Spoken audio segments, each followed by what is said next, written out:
Zane? Yes, sir. You ever wanted to travel back in time in a DeLorean? Roads! Where we're going, we don't need roads! Or maybe ride around in Gotham with your sidekick solving crimes? Holy smoking whiskey! Or how about take a jump over a Hazzard County Sheriff's Department in a car? I wanna get them new boys! We thought today we would talk about the greatest cars in movies and TV of all time. Greatest cars of movie and TV of all time? I say that's awesome. Right after this.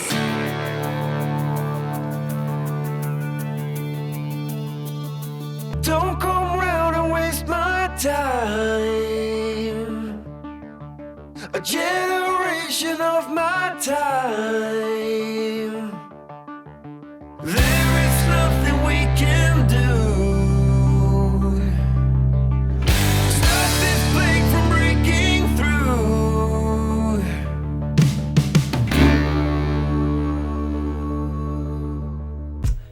Welcome to Whiskey Pop. My name is Jeff. And I'm Zane. Hey Zane, today we are going to talk about greatest cars in movies and TV of all time. This is an exciting topic because we have a lot of faves, a lot of nostalgia, And we got to go through a lot of stuff. and a lot. And we got to do it quick because nobody wants to just sit around here and talk for hours and hours and hours. Yeah, first thing we need to do though is discuss whiskey. Oh, that's right. And today we're going to have Jim Beam Black, the one that's the new one, just came out this last month or so, and it's aged 7 years. But that's kind of weird. Why would we be reviewing it? Well, it just came out as a Jim Beam. Oh, wait a minute. We just rolled this Dusty out recently. That's right. This is a Jim Beam car, so it's like a ceramic car. It's got 8-year-old whiskey in it from 1983. And so, what are we gonna do next Friday? We're not cracking this open today. We're cracking that open on the second pour, so we're gonna crack this open today. That's right. But next Friday, when we do second pour of this aged 7-year black, What are we gonna do? A little comparisado? we're gonna crack open this 1983 lovely beauty, who's 8 years old, which means it was bottled in 1970s. That's pretty incredible. And we're gonna try it and compare it to this 7-year. I think that sounds like a great idea. But for Hey, now, we need to crack this one open. open. Open sesame. Are you ready to try this? Let's try this. Ooh, it's not bad. Now that smells great. Let's go in. Okay.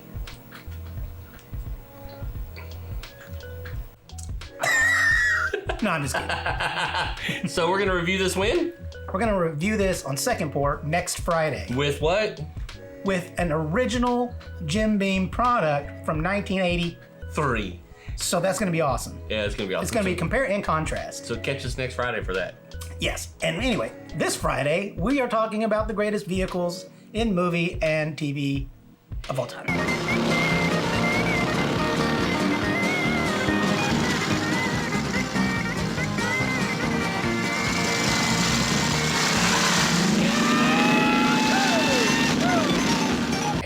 This car is amazing in its own right. It is like a racetrack monster of the era. Yeah, yeah. But this one was cool because it had like what was it? Like the mag reversed wheels on it. Rode around the dirt. No matter what it was driving on, it still squalled like it was on pavement. Going Yeah. around a dirt corner. Or do you think that was just sound effects at the time? I think a lot of that was just sound effects. I can imagine that thing being that cool in person, right? Oh, is that cool? I do remember having like a General Lee plastic TG&Y cheap toy. Oh yeah. It was like this yeah. big and it had big wheels. It was cheap, right? Yeah. I looked that up the other day. That thing's selling for like $200 on Yeah, dude. eBay. The Dukes of Hazzard stuff is expensive, man. So the General Lee was based off an actual real American moonshiner. Oh, okay, yeah. So it was Jerry Rushing, who had a 1958 Chrysler, was it 300D? If that's what you have in your notes, that's probably That's what I have it in my is. notes. Okay.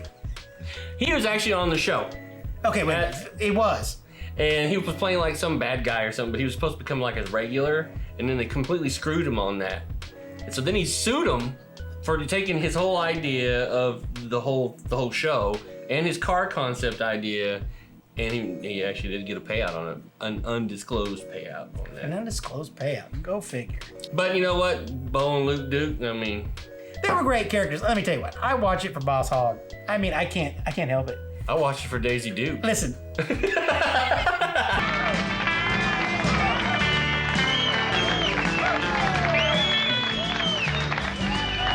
The next one would be the A-Team.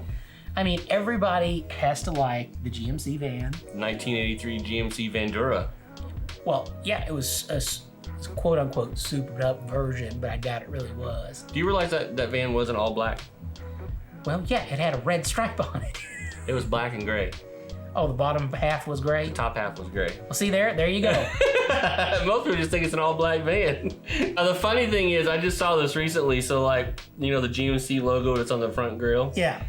Sometimes it was red and sometimes it wasn't. I would have to go back and look. Oh no. So they didn't even care. They ran through so many of those vans through a whole episode. There's one episode where you see that change back and forth like a billion times. It's like they didn't even give a shit, you know? Yeah, it's just TV back then. Nobody thought it was gonna have some kind of lasting legacy. The funny thing is, like, I guess General Motors wasn't a fan of them using the van for the show.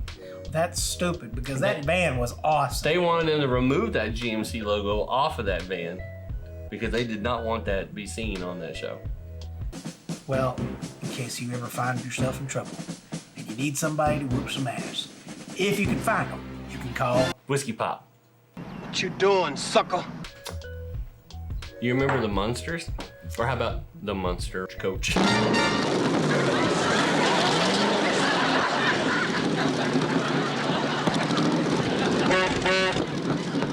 Open your eyes now, Herman. Come on, everybody, hop in. I'll take us all for a ride through the cemetery. So that was made up of 3 Model T cars.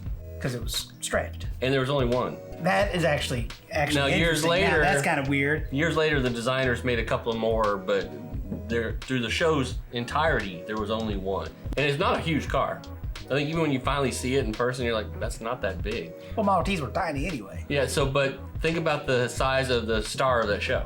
Yeah, he was huge though. He was tall even without those boots that they put him in that were like, Oh, like yeah. 8-inch heels on him. They said that whenever he drove the car and the few scenes that he drove it in, they had to take the seat out For and him put to be him able in to the sit. car. And if you go back and look, even in those scenes, his knees are up there by the steering wheel. That's interesting. There was no seat. Hey, I think you can get that streaming through YouTube right now. Actually, I think you can. we should go look that up. But that had a Ford Cobra engine in it, 400 horses. That's just somebody messing around. I mean, that car could burn some rubber. You just recently told me that there's this Transformers collaboration, right? Yeah, there's a And Transformer collaboration. for our next car we're going to talk about. Yeah, they're making a Transformer that transforms into K.I.T.T from the Knight Rider. Knight Rider, a shadowy flight into the dangerous world of a man who does not exist. You know, when they were doing stunt scenes with that car, before there were such things as remote controlled, stunt cars. Yeah. The stunt driver would like dress up as a seat of the car and get in the car and drive the car as a seat. That's smart. So when you've seen K.I.T. driving around without, David Hasselhoff in it, There's a guy. there's a stuntman in there driving the car. My real question is David Hasselhoff, was he really big in Germany? He's huge in Germany. Yeah, he's like the German god to them.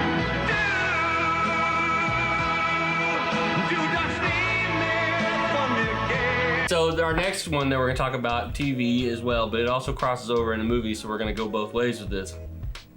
Hey, whatever, that's what she's at. We're talking about the Batmobile. Holy cliche. Now we're talking the old school, like 1960s. The 1960s Batmobile, which sold not too long ago for $4.3 million.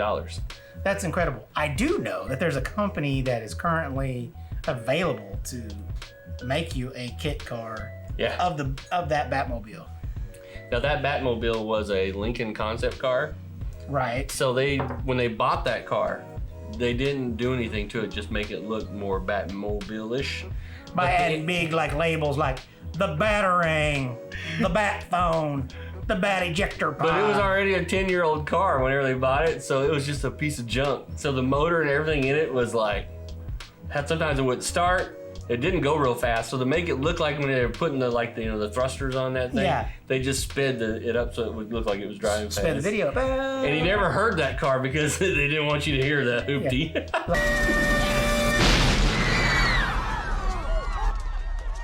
and then the Batman movie came out in 1989. Oh my God, based on a Corvette, but That's that right. Batmobile was the shiz. It was a Chevy Impala chassis on that. Wow. But yeah, it looked like a futuristic concept Yeah, from. dude, that was such a cool car. They made that whole car, and then after they made the car, they made the mold, and the car's sitting there. They go there, and the stuntman goes, "So, how do I get in this?" And they all looked at each other and went, "We forgot to build doors." Well, let's just cut the top off and So they did. They cut the top off and made it where the top slides open up. That's how they ended up having that. It wasn't because they didn't want doors on it. They forgot to put doors on it. hey, if you got a car that can have machine guns come out the side, it can generate its own shields. Yeah, it what can- happened to Batman not killing people? You know, I don't know. Hey, Why would you have all those weapons and bombs and stuff if you're not? How many people died when he drops bombs out of the wheels? Oopsie. Oops. What's that mean? Our next car. Oh boy. This holds a really near and dear place in my heart. Okay. I mean, if we didn't have this car here, that would be the car that's out here today. But it would be a 1959 Cadillac Meteor ambulance. Does it have a distinct siren sound? It sounds like this. If there's something strange in the neighborhood, who you gonna call? Ghostbusters! If there's something weird and it don't look good. I mean, I'm a massive Ghostbusters fan. Yeah, so- you are huge. Yeah, so I mean, there's no better car. I think it's definitely recognizable around the world. It's 21 feet long and weighs 6,200 pounds. It's a beast. I'm pretty sure it's not like hauling ass in the New York streets. Does it have to? No, it reeks with awesome. You know what broke my heart though is in the movie I found out that there wasn't actually a working siren on the car. So all the siren cars you hear, that noise that you're talking about, Yeah. it's just sound effects from Hollywood. Aw, that's some bull crap. And once again, it's just like the Batmobile of the 1960s. It is so slow and so heavy that shots where you see them speeding down New York, it's just fast forwarded film Video. footage. Well, there you go. If I remember right, there wasn't very many actually made, period. There might actually be one of the base models of that car in the Dukes of Hazzard. I will tell you that our next car we're going to talk about does show up in a TV show intro. And if it's the Fall Guy truck, I'm gonna hate you forever. No, it's the family truckster from Vacation. Well, there she is. Where? Right here. The wagon. Dad, this is not the car you ordered. Take it easy, Rusty. Ed, this is not the car I ordered. I distinctly ordered the Antarctic Blue Super Sports Wagon with the CB and the optional Rally Fun Pack. You didn't order the metallic P? Metallic P? No, Antarctic Blue. So back when that movie was made, everybody was really into station wagons, right? Yeah, well, I guess they were into So it. like, let's see how we can make a station wagon as ugly as possible. And They made sure this- as heck did. I mean, they stuck on more paneling on it. They added more lights on it. I think it had 8 headlamps, 12 parking lights on that car. Not even a real model. I mean, they added more paneling on the wood paneling on it. Yeah. I mean, it's just ugly as hell. The funny thing is, and I did not know this, I had to go back and look, and we're going to share it here, but it actually was in the introductory for Married with Children. It was? So in shots with Married with Children, they used overhead footage shots from Vacation for some of the Chicago shots that they put in that intro. And in one of those shots is the family truckster in Vacation driving on the highway. Well, there you have it. Believe it? Oh, Al. I wish you wouldn't touch me though. Now, the next vehicle is actually one that I loathe. You what? I loathe this car. How can you loathe a love bug?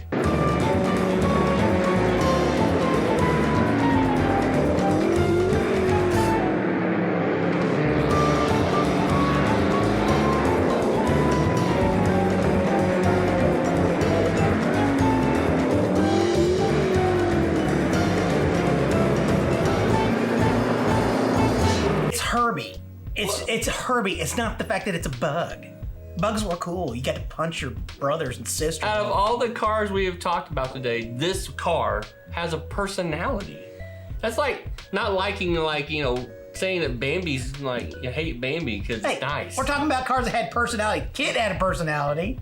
It was very computer though. Yeah, this was dumb. Herbie has a real personality. He even fell in love with another car. Anyway. That Herbie that you hate had a Porsche engine in it. Oh, well, hey, that's the thing. Now we're not talking about Volkswagens, because that was not uncommon, actually, to have. That Volkswagen, they shoved a Porsche engine in it just They had solid steel bottoms on a lot of them, so they could rally and all kinds of stuff. That's like those guys that were putting those Hayabusa engines in those, like, smart cars. Okay, so our last movie car. Okay, movie car. Would have to be the time-traveling DeLorean from Back to the Future. Yeah, epic. Now, I mean, first of all, the car was cool before they made the movie. Regardless that DeLoreans are an absolute piece of crap. Yeah, that's not the point. The point was, if you need a stainless steel car to hide all your drugs in and come in and free racket, that was your car. That's why they went out of business. That is why they went out of business. However, if you were trying to make a time machine and you needed a vehicle that could, like, take the energies and the electricity and wrap it around the vehicle that it passing into, I think you need to preface that if time travel was possible. Oh, is it not? No. Well, we can argue that point, but anyway. I'm from the future. The funny thing is they had to modify that speedometer on that car. Because it actually, back in the 80s, it only read up to 80 miles an hour. And you had to get it to what? 88? 88 miles an hour.